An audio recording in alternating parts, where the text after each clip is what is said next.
So predictions, it's what everyone does this time of year in F1 circles. So of course I have to do my own. So today I'm going to be doing my predictions for the 2026 F1 World Drivers Championship, doing predictions 1 to 22, of course new this year, having those 2 extra slots. Of course things could change. You could have, driver swaps as we saw last year with, Tsunoda replacing Lawson. You have substitute drivers come in, but of course, just as it is drivers 1 to 22, we're just going to assume that there's no changes from the start of the season to the end, which, again, I think relatively safe prediction this year, especially compared to last year. But let's get started. So, number 22. Now, I think going into winter testing, the safe assumption was that one of the 2 Cadillac drivers was going to show up in last. But one team had such a terrible preseason test that it's actually caused me to change my mind on that. Especially since it seems like many of their struggles are on the engine side. So, number 22 in my predictions is none other than Lance Stroll. For Stroll, I don't think he's going to be, an awful driver, and I think 90% of the reason why he's going to be likely in the bottom 5 or 6 positions in the Drivers' Championship is going to be because of his car, not because of, his skill level. But that being said, with Aston Martin's big issues to start the year, many of those issues being on the engine side, which means that it's much harder for them to improve those, basically improve it during the season. It means that likely Aston Martin is going to be one of the weaker teams in 2026. And so when you look at the Aston lineup, the Cadillac driver lineup, I think pretty safe assumption that Stroll is probably the weakest driver in there. But you never know, he might get a random race or two where he has a really, really good result. And gets a point here or there. But for my prediction, I'm going to put Stroll in 22nd. Now, 21st, I'm going to put Valtteri Bottas. Even though I ranked Bottas ahead of Perez in my drivers' ranking going into the 2026 season, I do think, again, Cadillac is going to be probably one of the slower cars this year, probably slower than Aston Martin on one-lap pace, but does look a lot more reliable than the Aston. That being said, for Bottas, we've kind of been in this situation before in 2024, his last full season in the sport. He absolutely destroyed his then teammate Joe on Saturdays, but still ended up behind his teammate on Sundays quite often. So would not be surprised if that was the case here, especially given that his teammate, who I'm putting in number 20, Sergio Perez, is known for being pretty good on Sundays, very good at managing tires. It'll be interesting to see how much managing tires is going to be important this year, or if it's all going to be about managing batteries and managing recharging, stuff like that. So, but, putting the 2 Cadillac drivers this low, I don't think anyone's going to think that's too controversial. And again, I'm going to put Perez ahead of Bottas for the reason that I think Perez is generally a bit better in race performance. And you never know, you might have a race or two here or there where, he's able to get like a shock result, get like a shock 10th place or something. So, Cadillac drivers 20th, 21st.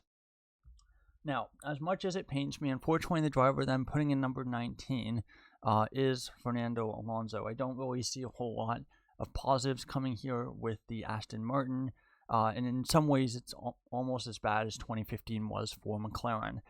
For Alonso, what we kind of saw when, McLaren absolutely fell off a cliff 2015 and then again in 2017 was that Alonso's motivation generally tends to go down quite a bit when the car is awful. Again, it's not a flaw, it's just the way Alonso is. But I don't really expect a whole lot from him this season if the car is going to be absolutely awful. I do expect him to out-qualify Stroll, probably, 22 to 2 or something like that, and generally be better than Stroll in the races, but unfortunately, if the car is as unreliable and as slow as it is, they can't even go full speed on the straights, can't recharge the battery properly, it's going to be very hard for Alonso to do anything with that. So I'm going to put Alonso in 19. So that's basically the 2 Aston Martin drivers and then the 2 Cadillac drivers. I do think, maybe Aston could improve throughout the season, but given that so many of their issues are on the engine side, I think it'll be much harder for them to make progress in season than one other team who also had a pretty bad preseason testing will. So moving on to number 18, this is kind of where you get to the bottom of the kind of midfield group, or the second midfield group, I would say. And so number 18, I'm going to go with Arvid Lindblad. I think Racing Bulls look like it's an okay car, definitely well clear of Aston and Cadillac, but I don't think it's towards the front of the midfield, so it's probably a bit of a step back from last year's car. And I think Lindblad in his rookie season, he's coming in with, I think, kind of moderate expectations. I don't think expectations are super high on him, given that he had a so-so F2 season last year. I expect Lawson to get more points than him. Qualifying, I think, could be really interesting. Qualifying, I think Lindblad definitely could qualify Lawson, but I think for championship standings, I think Lawson will probably finish ahead of his British teammate. Now, moving on to 17th and 16th.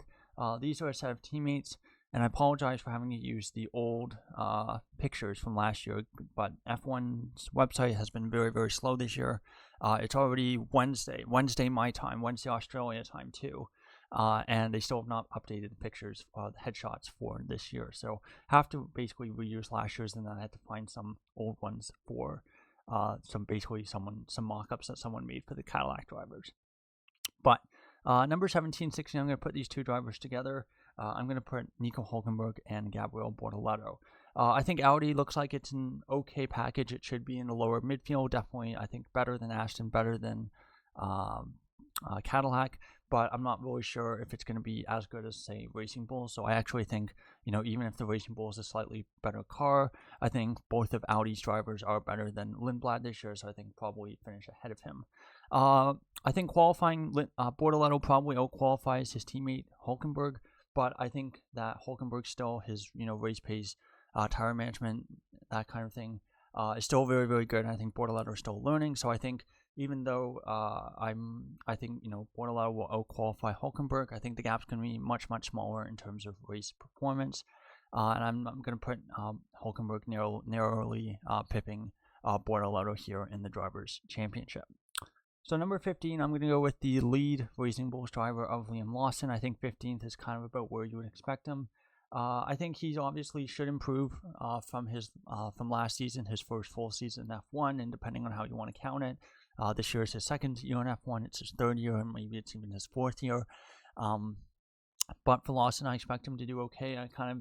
I don't think he's going to, make miracles in that Racing Bulls, but I think basically wherever Racing Bulls is, if it's, a Q3 car, he'll probably get it close to Q3. If it's a car that should score in the points, he'll probably get it towards the points, but he's not going to basically, perform at the absolute limit of the car week in, week out like, the best drivers on the grid can. So I think based on what we've seen from Racing Bulls in testing, I think 15th is a decent spot for him. So that's kind of the second group. So you have Racing Bulls and you have Audi there in kind of the lower midfield. And then now we're kind of going towards the front of the midfield group. At number 14, I'm going to put Franco Colapinto. So Alpine had a pretty decent preseason test, of course, with their brand new Mercedes engines. And so the expectation is that the two Alpine drivers should do better this year, especially compared to last year. Colapinto, I think, is a bit of a wild card. His 2024 season, his partial season that was pretty impressive, but last year was pretty disappointing, especially in qualifying. So I'm not really sure what to think about Colapinto this year. He's a driver who could easily finish, I don't know, maybe if the Alpine's the fifth best car leading the midfield, I could easily see him in maybe 10th or 11th place in the championship. But I think it's going to be very, very close. And I think there's going to be a couple teams that are going to be very, very close to that Alpine. So based on that, I'm going to put Colapinto 14th because I do think he's kind of the weakest of those 6 drivers in that kind of lead, potentially in that lead midfield group. So moving on to number 13. And number 13, I'm going to put Alex Albon. So for Albon, first of the 2 Williams drivers, which means I have his teammate Carlos Sainz beating him. Albon, of course, beat Sainz in the head-to-head points last year. I'm not going to say that was a fluke because I think Albon had a very, very strong first half of the season, and Sainz had a very up and down season where it felt like even though the highs were very good, the lows were also very, very low. But I do think that you're going to probably see something closer to the second half of the season where Sainz was generally the better of the 2 drivers. So I think, putting Albon ahead of Sainz is a pretty, solid prediction there. For Williams, while they were one of the weaker teams in preseason testing, and if I was doing things simply based on where I think teams are right now, I would probably put the 2 drivers kind of around where the 2 Audi drivers are. 16th, 17th, and kind of put them in that lower midfield group. But I do expect Williams to improve quite a bit as the season goes along, because most of their limitations are things that the team should be able to improve relatively easily as the season goes along. These are things that we saw quite a lot in 2022, the last new year of regulations. The car is a bit overweight, they're a little bit down on mileage, but they do have a pretty good power unit, and it seems like the chassis is not terrible either. So I think if they can get the weight down to the minimum weight limit, then I think that should provide quite a bit of pace right there. The other big thing is that it came out after the second Bahrain test that all of the Mercedes customers teams were basically running a slightly detuned, not necessarily detuned, but they were basically running a slightly older spec of the power unit, and they would finally be getting the new spec, the most up-to-date spec of the power unit from Australia. So it's, I think, a safe assumption that all the Mercedes powered customer teams will probably do a little bit better, at least from the first couple races, than they were showing in Bahrain. So all those things kind of added together, I'm going to put Albon 13th and put the first and the two Williams drivers in 13th, and then putting his teammate Carlos Sainz in 12th. I don't know if Williams are going to have enough to catch the Haas or catch at least the lead Alpine. And I think the two drivers are going to be pretty close in terms of race performance. So I'm putting them right beside each other in terms of the Drivers' Championship standings. But, these things can be very, very close. So I would not be surprised either if there was like 3 or 4 drivers in between the two of them. So moving on to number 11. Number 11, the team that had very, very good 10 and 11, again, like the Williams drivers are together. Team that had a pretty good preseason testing, and that was Haas. Kind of repeating last year, I'm going to put Ocon 11th, and then I'm going to put Behrman in 10th. So British driver finishing in the top 10 in the championship in his second season in the sport. Behrman was definitely the faster of the two drivers in qualifying last year, and race performance was pretty close between them. I think if you look just at Grand Prix performance, I think Ocon was perhaps a little bit stronger, but I expect Behrman to be very, very close or even a little bit better than Ocon, on top of the already better one-lap pace that he showed from last year. That being said, the one caveat I would give with the two Haas drivers is that, Behrman during his time in the junior categories, especially during Formula 2, he was a little bit inconsistent in terms of performance. And while that 2024 Prema was pretty awful, given that we've seen very good results from both of their drivers in F1, Behrman was quite a bit slower than Antonelli in the same car that year. So despite having a very, very good rookie season, and then again having a very strong, if perhaps stronger than a season that was perhaps stronger than Antonelli's last year. So for Behrman, I do have a little bit concerned about adaptability and him maybe being very, very good in certain kinds of cars and not very good in other kinds, a little bit like his teammate Ocon. The other thing for Haas as well is that this is a team that generally does a very good job of showing up at the first race of the season with a pretty good car. We saw that in Australia in 2018, of course, before both their tires fell off. We saw that in 2022, Magnussen getting in 5th place there. And so this is a team that I think if you want to look at one of the midfield teams and look at a candidate that could start really, really strongly and then kind of fall off as the other teams kind of ramp up development, just because this is one of the smallest teams on the grid, Haas would definitely be a prime candidate for that to potentially kind of slide to kind of this Racing Bulls Audi group by the end of the season. But it's kind of hard to say that they have had seasons recently where they've been able to maintain a very strong pace of development through the season. So I do think this is a different team than Gunther Steiner's team, where that was very, very common, where they'd start strong and then fall off. So it'll be interesting to see how Haas does, but I think they've had a pretty good preseason test. So I think drivers 10th and 11th in the championship is pretty good. So now, 9th in the championship, leading the midfield, I'm going to put Pierre Gasly. The Alpine looks like a very, very strong car. Again, this might be a bit of a mirage, I guess. Last year in Bahrain, testing, the Alpine also looked very good there too. And then it turned out from the early races of the season that was basically Alpine's one very, very strong track. And then most other tracks they were not very good at. And then things, of course, got worse as the season went along. So probably the biggest discrepancy in my predictions last year to what we actually saw was Alpine. And that was because they were very good at Bahrain specifically, and because we only had one test in Bahrain, we didn't really have a whole lot of data to go on. We did have the other test in Barcelona, of course, but we, timings and, track, how the, having media trackside, seeing how the cars behave. We didn't have that. Again, it's hard to say really how they did in Bahrain outside the kind of the little bits and pieces that we were able to get. But if Alpine is one of the stronger teams in the midfield, I expect Gasly to have a very, very strong season, and I think decent chance that he leads the midfield. I do think he's a better driver than either of the two Haas drivers, and I think maybe I would put Sainz a little bit ahead of Gasly. But I expect the Alpine to be stronger than the Williams, especially for the first part of the season. So I think, having Gasly ninth in that kind of midfield leading spot, I think makes sense. Now, that leaves us with the top 8 drivers, and as you can see, that's basically the 2 McLaren, 2 Mercedes, 2 Ferrari, and the 2 Red Bull drivers. I do think that there's going to be a pretty big gap between the top 4 and everyone else in qualifying, a bit like what we saw in 2017, 2018, where there would be almost like a second gap at times between those, kind of the front and the midfield. And so my expectation is that with bigger field spread, that the top 8 in the championship should be pretty consolidated. Now, we said this again last year, and last year in my predictions, I predicted Lawson to finish 8th in the championship, and I thought, that's a pretty safe prediction.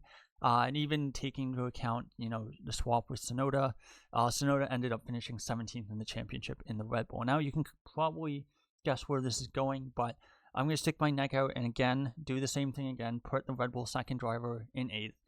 In the form of Isaac Hadjar. Now, if things spiral completely out of control, just a bit like they did with Tsunoda and Lawson, I could definitely see the Hadjar finishing lower than 8th. But just because of what we expect the field spread to be, I don't think Hadjar is going to be 8 tenths off of Verstappen. I expect maybe 4 tenths, 5 tenths, similar ballpark as most of the Verstappen's previous teammates. Maybe if Hadjar has a very, very good season, maybe he can be closer to 3 tenths off on 1 lap pace. But I think 8th place should be the expectation for Red Bull, especially given that Red Bull look like they're going to be one of the slower cars in that front group.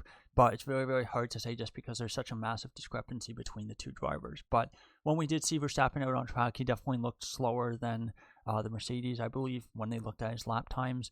But again, in kind of a similar ballpark to some of the other teams in that front group. So Hadjar, I think in 8th place, I think is a pretty solid prediction though, just because I do think he's the worst driver in that 8th group. Again, it's a very elite group, so no shame in being the worst in there.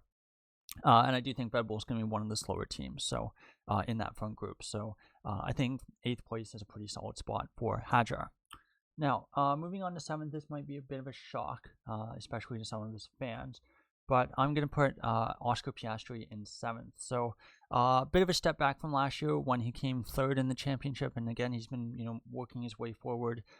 Every year he's been in F1. So I think 7th would be a bit of a step back. But I think it's also going to be a bit of a step back for McLaren. The expectation is they're probably going to be a step off the Works team, the Works Mercedes team, just because of they're kind of a bit behind in terms of learning how to manage energy and stuff. I think on 1 lap pace they're a little bit behind too, just in terms of pure car performance. For Piastri, I expect him to be kind of the second best McLaren driver again this year. I think realistically, I don't think he's going to improve much more in terms of 1 lap performance. He could always improve more in terms of Grand Prix performance, execution, that kind of thing. But the other thing as well is that it seems like from preseason testing, it seems like he's a little bit less comfortable with the car than Norris. So my expectation is that he finishes behind Norris, but I think it'll be pretty close between them. I would expect given where the McLaren will likely be in the championship, I would expect maybe 20 to 30 points difference between them. Again, not a lot, but again, about in the same ballpark as last year. So 6th in the championship. Again, I'm going to kind of stick my neck out on this one, and I'm going to put Lewis Hamilton. I think Ferrari are going to have a pretty good car. I don't think it's going to be the best car on the grid, but I think it will be a pretty good car. But that being said, I think the expectation is that amongst the top 4 teams, the field spread's going to be pretty small. Could be like a couple tenths of a second. And with that, if the field spread is very, very small, I think a driver like Hamilton, who's, I think, to be honest, has been one of the weaker drivers in the front of the grid last couple of years, is probably going to struggle a little bit more and end up a little bit further adrift of his teammate if the field spread is smaller. Now, of course, if it's, I don't know, hypothetically Mercedes and Ferrari and then a massive gap to Red Bull and McLaren, this prediction could look a little bit foolish, but I think 6 is about right. The 1 lap pace is clearly not there compared to what we've come to expect from Hamilton over his long, illustrious career. So I do think he's at this point one of the weaker qualifiers in that top 8. I would say probably only stronger than Hadjar, at least to start the season. And the race performance, I think, has been okay, but first season Ferrari wasn't great. And again, so I'm not expecting a lot of miracles from Hamilton this year. So I think 6 is a solid place for him. Now, 5th in the championship, I'm going to put your defending champion, Lando Norris. I do have him beating his teammate, Oscar Piastri, in the standings. I do think he's going to be the better driver of the two, but I think he's going to be a little bit limited by the McLaren. And what we've kind of seen from Norris over the course of his career, again, don't take this as necessarily as an insult, but again, he'll kind of drive to whatever the expectation is for that car. And so given that the car is going to be probably about 3rd best, it seems, expect 5th and 6th in the championship, somewhere in that range, to be what we get from Norris. I expect him to get a couple podiums throughout the season. I think a win will be hard, but yeah, podium should definitely be a real possibility for Norris. Now, 4th in the championship, I'm going to put Max Verstappen. I think for Verstappen, you can really never count him out, as we saw last year, even when he has a pretty inferior car. And so for Verstappen, that's kind of why I'm sticking my neck out and putting him 4th ahead of drivers, ahead of both McLaren drivers, and ahead of Lewis Hamilton as well. I think just the sheer consistency, the pace that we're going to get from Verstappen, even if the car is 4th by a little bit, even if it's like a 10th, half a 10th, even a 10th and a half off of, say, the McLaren, the Ferrari, I do expect Verstappen to be able to be his consistency, just his raw pace, to put him ahead of both McLarens and Lewis Hamilton as well. But I do think that top 3 in the championship is probably a bit of a bridge too far, especially given the expectation that one of those teams is going to be pretty good. So, moving into top 3 in the championship, number 3, I'm going to put Kimi Antonelli. So for Antonelli, the expectation is that Mercedes are going to be the best car this year. If that's the case, again, we're going to have to wait till this weekend to get our first real idea of that. But my expectation is that Mercedes will probably be the best car, but we don't really know by how much at this point. And for Antonelli, his first year was okay. Qualifying, there was a pretty big deficit to his teammate Russell, but I expect that a lot of that deficit to be cut off this year. So I would expect the deficit in qualifying to be about a 10th and a half to Russell. I think there's still going to be growing pains. There's still going to be mistakes. And so even if Mercedes have the best car, I don't think Antonelli's going to finish 2nd in the championship. I think I have another driver, and you guys can probably figure out who that is at this point. But I think 3rd place would be pretty good. I expect Antonelli to get his first win and first pole in 2026. If he gets the pole, that would be he would be the youngest pole sitter in F1 history. Race win, still wouldn't be able to be youngest race winner. That's, of course, Max Verstappen's record for the time being. But yeah, could definitely see Antonelli becoming the youngest pole sitter in F1 history this year with that pace of the Mercedes. So I think 3rd place, again, definitely a big improvement from Antonelli compared to last year, but I think still a bit of a sizable deficit to his teammate, George Russell. So 1st and 2nd in the championship, let's go over this. So 2nd, I have Charles Leclerc. And 1st, I have George Russell. So Charles Leclerc 2nd. Ferrari do look very good. So far, they had a very strong preseason test. They had a number of interesting, upgrades. The rear wing that basically rotates all the way around, for one. But I do think that there's probably going to be a bit of a deficit to the Mercedes. I think operationally as well, generally, Ferrari, bless them, have never really been on the same level as Mercedes or Red Bull, at least in the last 10 to 15 years. And so I do think that I think for Ferrari to be able to compete with Mercedes on a level playing field, I think they're probably going to need a little bit of a quicker car, just because, again, like I said, I think there's a little bit of an operational deficit there. Between the two drivers, I think it's very close. In fact, I think comparing their qualifying deficits to Lewis Hamilton 2024 for Russell and then 2025 for Leclerc, the two drivers are actually identical in terms of median qualifying gap, about 1.9 tenths up on Hamilton. So again, they seem to be very evenly matched when it comes to qualifying pace. In terms of race pace, Grand Prix performance, I would put Leclerc a little bit ahead of Russell at this point.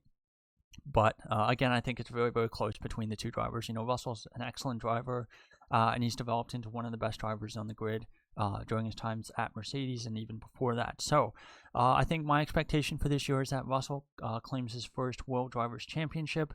Would mean that we'd have 3 champions in 3 years, which is definitely a bit of an anomaly in recent F1 history, but I think that would be good for the sport as well to have a little bit of variation in terms of drivers' champions.